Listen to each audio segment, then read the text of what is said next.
The sun burned low over the dry plains of Arizona, where dust rose like ghosts, and the sound of horses' hooves echoed through empty valleys.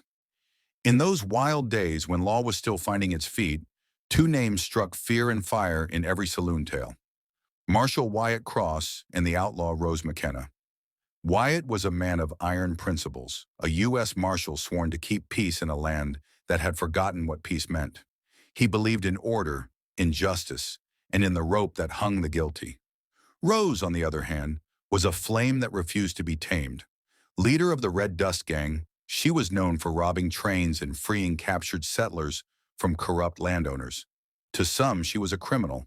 To others, a hero in disguise. For 3 long years, Wyatt chased her shadow through canyons, rivers, and border towns. Every time he came close, she slipped through his fingers like smoke. To him, she was a menace that mocked the badge he wore with pride.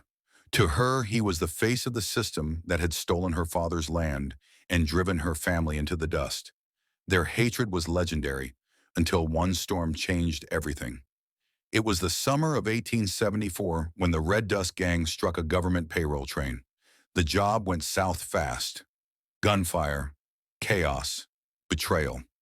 One of Rose's own men turned on her for a bigger cut, leaving her shot and bleeding in the desert. When Wyatt found the wrecked train, he followed the trail of blood, expecting to find a dying outlaw.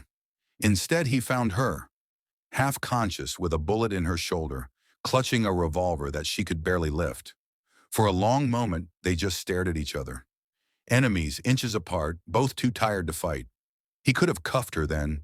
She could have shot him if her hands hadn't been shaking. But the desert doesn't care about justice or revenge. It only cares if you survive the night. A storm rolled in from the west, turning the sky black. Wyatt couldn't leave her there to die. Against every law he'd ever sworn to uphold, he lifted her onto his horse and rode toward a canyon cave. Inside, he started a fire, tore strips from his own shirt, and tended her wound. For 2 days, the storm raged. And for 2 days, the marshal and the outlaw shared the same fire. At first, they spoke only in anger, accusing, blaming, defending. But the more they talked, the more the dust of hate began to settle. Rose told him about her father, how a railroad company stole their ranch and left him hanging when he tried to fight back. Wyatt told her how the law was the only thing that ever gave him purpose after his own family was murdered by bandits.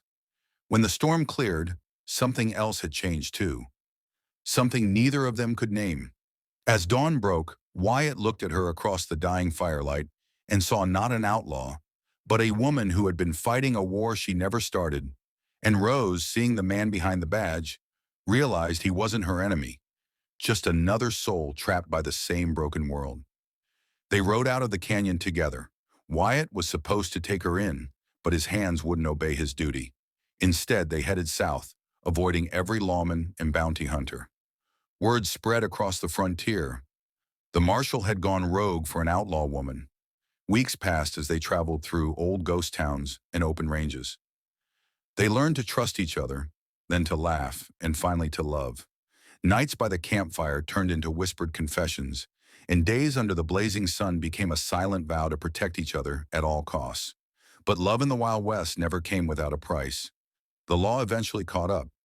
In a dusty border town called Red Hollow, Wyatt was surrounded by deputies, men he once commanded. Rose begged him to run, but he refused. He turned himself in to save her, claiming she'd forced him at gunpoint to help her escape. Rose fled that night, disappearing into Mexico. Wyatt was tried for treason against the badge he wore, but his record and reputation saved him from the noose. Instead, he was discharged, stripped of his title, and left a broken man. Years passed. The legend of Marshal Wyatt Cross faded into rumor, while tales of RoseMcKenna, the Red Dust outlaw, still roamed from saloon to saloon. Then one spring morning, in a quiet border town, an old man with a limp walked into a flower shop. Behind the counter stood a woman with red hair streaked with silver, her hands covered in soil, her eyes the same fire he'd never forgotten. They didn't need words. He set his hat on the counter, and she smiled, just slightly, before saying, "You finally found me, Marshal." He answered softly, "Didn't take me long." Only 15 years from that day forward, Wyatt and Rose lived quietly at the edge of town. No more guns, no more badges, just two souls who had once drawn blood from each other, now learning how to grow roses in the same soil they once fought over. And whenever the desert wind blew hard enough to stir the dust, folks in Red Hollow would swear they saw two riders on the horizon, a marshal and an outlaw, riding together again, side by side, where love had finally won the war.